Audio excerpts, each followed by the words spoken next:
Hello YouTube viewers, Pranam. Welcome to Dr.RAjeshverma's YouTube channel, and in this particular video I'll be talking about the factors affecting learning. Let us start with the definition of learning. Any relatively permanent change in behavior or behavioral pattern produced by the experience is known as learning.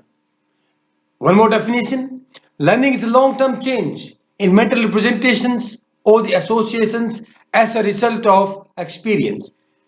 The third one is the and simplest definition is the permanent modification in behavior due to experience or practice.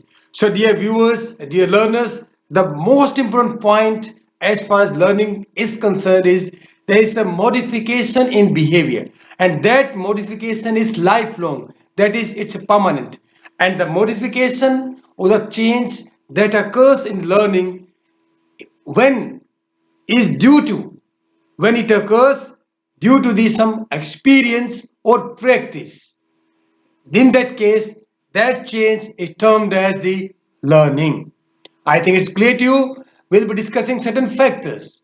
Before that, let us discuss some characteristics of learning, because to discuss the factors or to understand the concept, this is my view that we must know the definition in clear cut terms as well as the characteristics of that particular concept.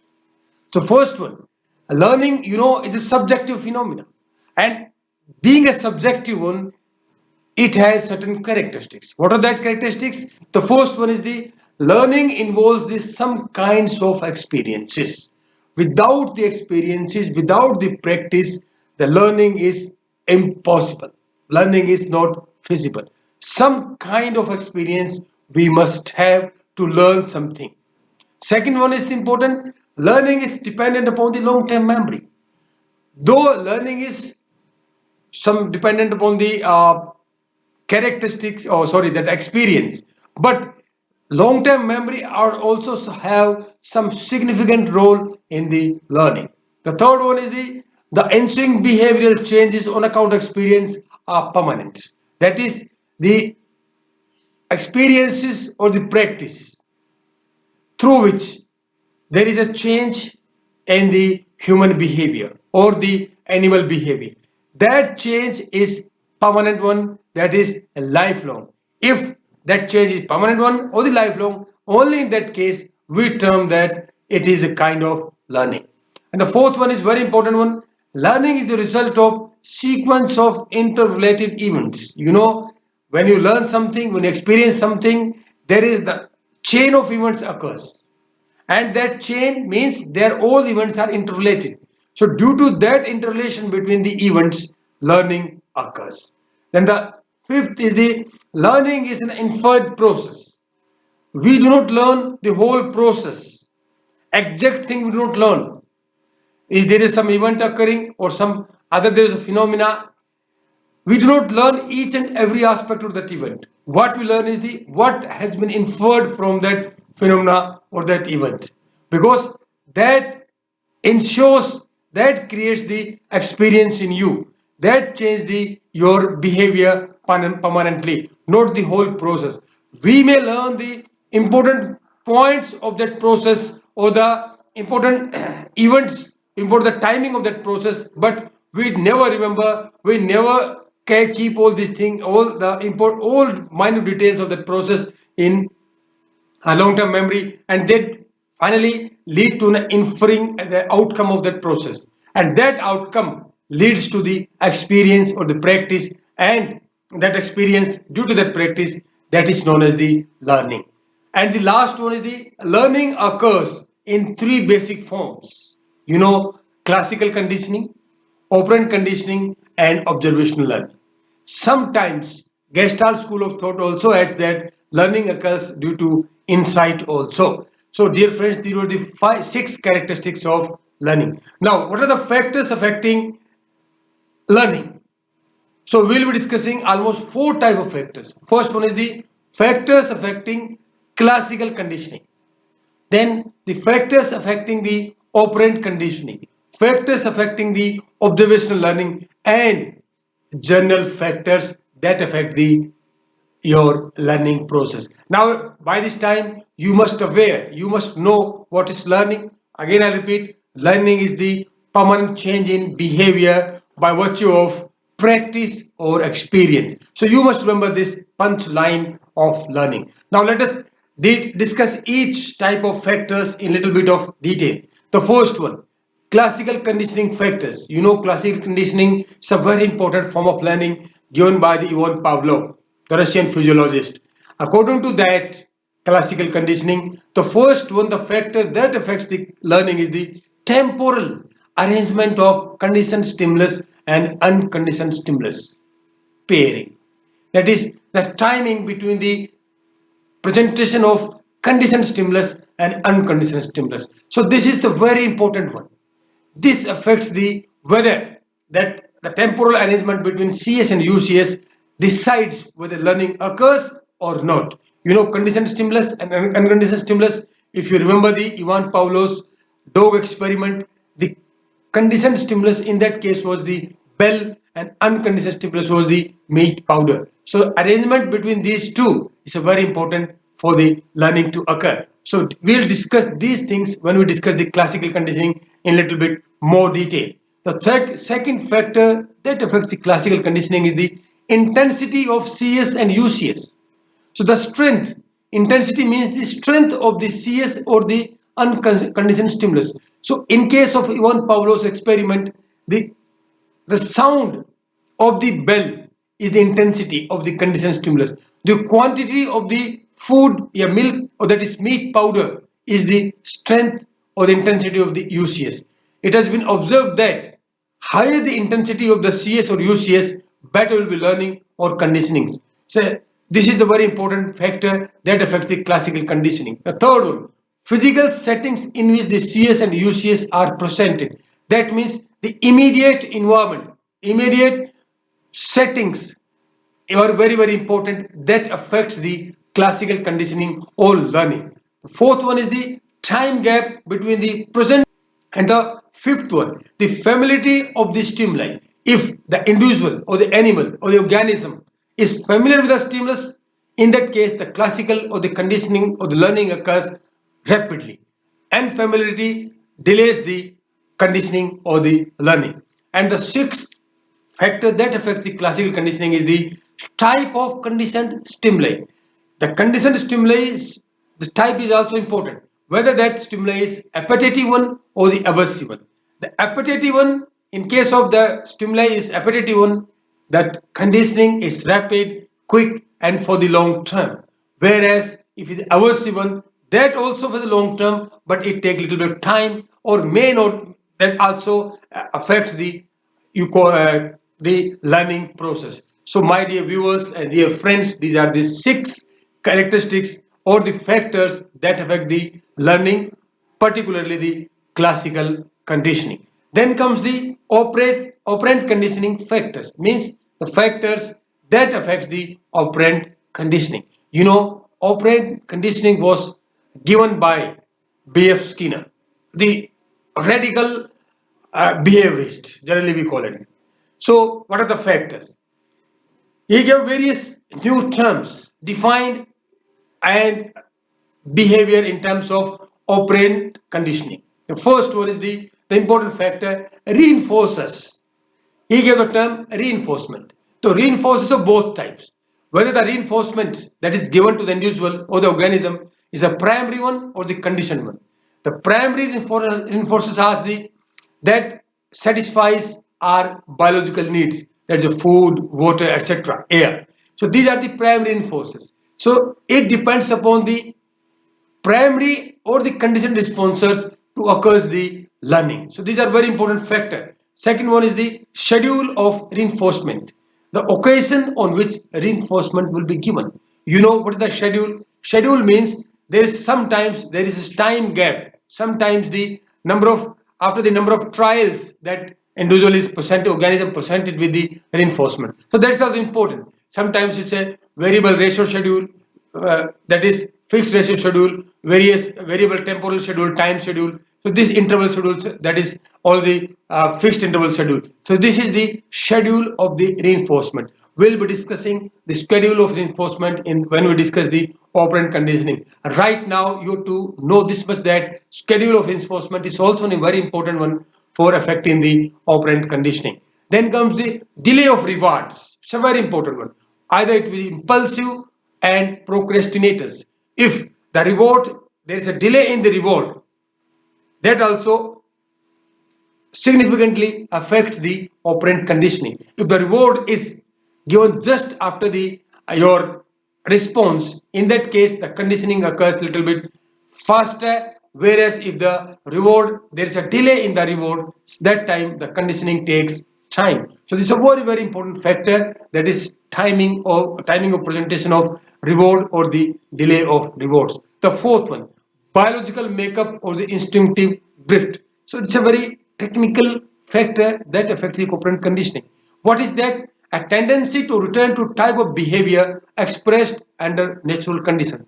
Sometimes when organisms, various individuals, they try to manifest their behavior as per their instinctive drift or their genetic blueprint or their biological makeup. So due to that also the individual is affected by these factors. That is the operant conditioning affected by your biological makeup also, your instinctive drift also, your that is genetic makeup also. So what is that? Means we are tend to, by virtue of our biological makeup, we are tend to behave in particular way under natural conditions. In that, when we are in laboratory, in that case too, we are oriented, we are tending to behave in as our biological makeup or the genetic blueprint forces us to do. So that is also an important factor.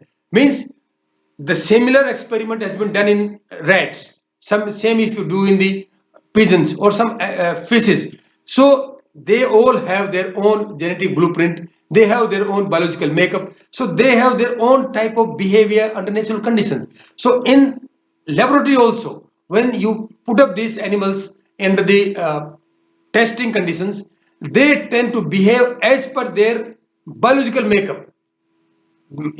Could you get me? So this is the important factor, the biological makeup or the instinctive drift.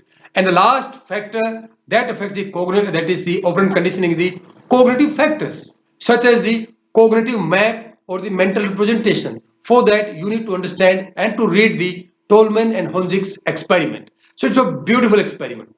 This graph represents the outcome or the results of that experiment. There are the three linings, three curves types. So you see in the first one, you see yellow one. These the rats who were the results of that yellow line is they were continuously reinforced after each trial. And in the case of blue one, they were not reinforced, they were not given any reinforcement up to 10 days, but they were reinforced after 11th day. Whereas in the red line case, these rats were never reinforced. So you will find in the at x-axis there is number of days, and the y-axis there is average number of errors. It's a dramatic experiment. Dramatically, you see that in the blue line, it's after the 10th day when the rats were presented with the reinforcement, the number of errors drastically reduced, even lesser than the rats who were conditionally fed. So this is a very important one. The outcome of that, the interpretation of that result was that Tolman and Honzik, they suggested that these rats, they created a cognitive map in their brain, and due to that learning occurs. So this is very important one. I'll repeat once again, cognitive factors such as cognitive map or the mental representation of the that phenomena or the event, and that impacts the learning significantly as suggested by the Tolman and Honzik experiment. So dear friends, these were the two operant conditioning factors, and the next comes the observational learning, that is given by the Albert Bandura. The first one is the attention. What is that? The extent to which focus is on the behavior of others. When we observe others doing something, so we try to put our focus or we try to attend to them, and due to that we learn something.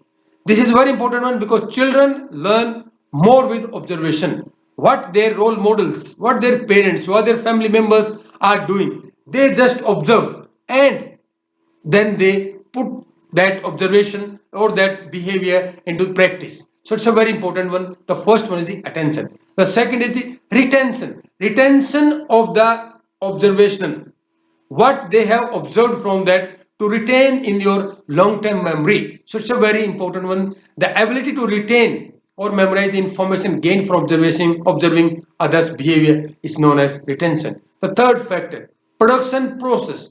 You know attention, then retention, and finally the production process. What is that? The ability to behave in accordance with the retained information. The information, by virtue of attention, we retain some information by observing others, and by that observation, that retention or the information is retained in our long-term memory. According to that long-term memory or that our retained information, we try to produce it, we try to show it through our behavior. So that is known as the production process. The fourth one is the motivation, the purpose and utility of the information. When we observe some individual, we try to gain something, that whether that information we are observing is for there is some utility for that for us. If there is a utility, if there is some purpose for that, only in that case we try to retain that information, and that comes under the purview of the motivation. So if there is no motivation, there is no learning. Getting my point? Next one, role models. I discussed this thing in previous videos also. The role models are very important. There may be your family members, your parents, your teachers, or someone else on your village. So the individuals whose behavior outcomes influence the observer's behavior. If your behavior is influenced by the some individual, let it be your teacher, let it be your parents, family members, your mother or father, means if your behavior is influenced by someone, in that case we'll call them as a role models, because this is a very important one in society and in family too. So the next factor were the general factors. First one is the motivation. We to discuss the what is the motivation. That is the psychological guiding force that drive an individual towards the goal. You have set certain goals in your life, and certain goals you have set, but there are various goals in your life too. Suppose you are hungry. In that case, what is your immediate goal? To get some food. This means who drives you to get the food? That is the motivation. So very important. If there is no motivation, there is no learning. Then comes the attention. I discussed it within the previous that observation learning this also. Then what is the attention? Is the maintaining focus on particular object, particular individual, or particular event. That is the attention. If you have attention, you have a better learning. Then comes the preparedness. Preparedness means readiness to deal with the situations and the stimuli.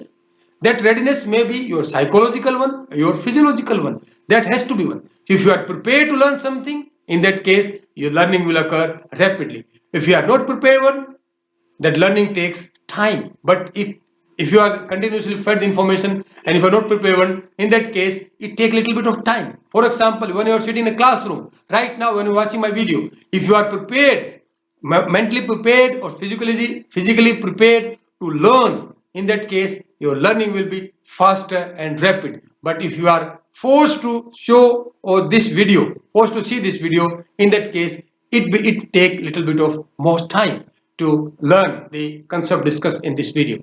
Then comes the psychological health. What is that? State of psychological well-being or fitness. If you are psychologically fit, if you are mentally healthy, in that case learning occurs faster. Individuals who are found to be lacking in psychological health take more time to learn the same concept in comparison to individuals who are psychologically healthy. Then comes the physiological health. It's a very important one.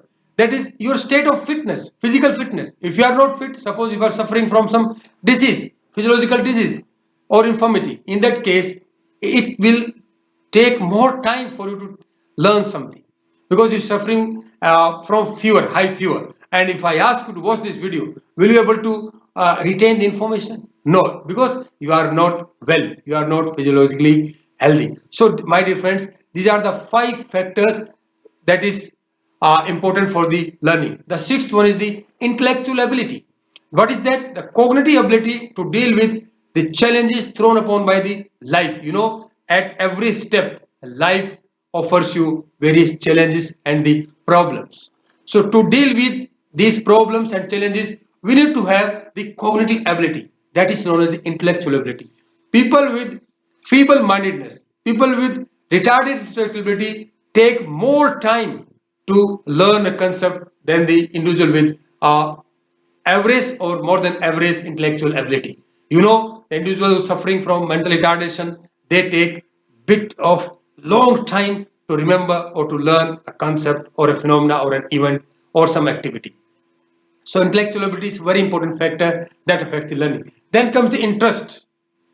If you are interested in some phenomena, if you are interested in some event to learn some subject or something new concept, that time you learn it better. So what is that interest? Means emotional response of liking towards an object or event.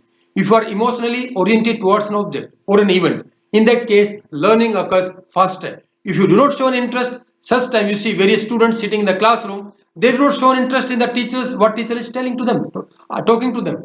So they do not respond to the teacher. In that case, the learning in that case is very slow or almost nil.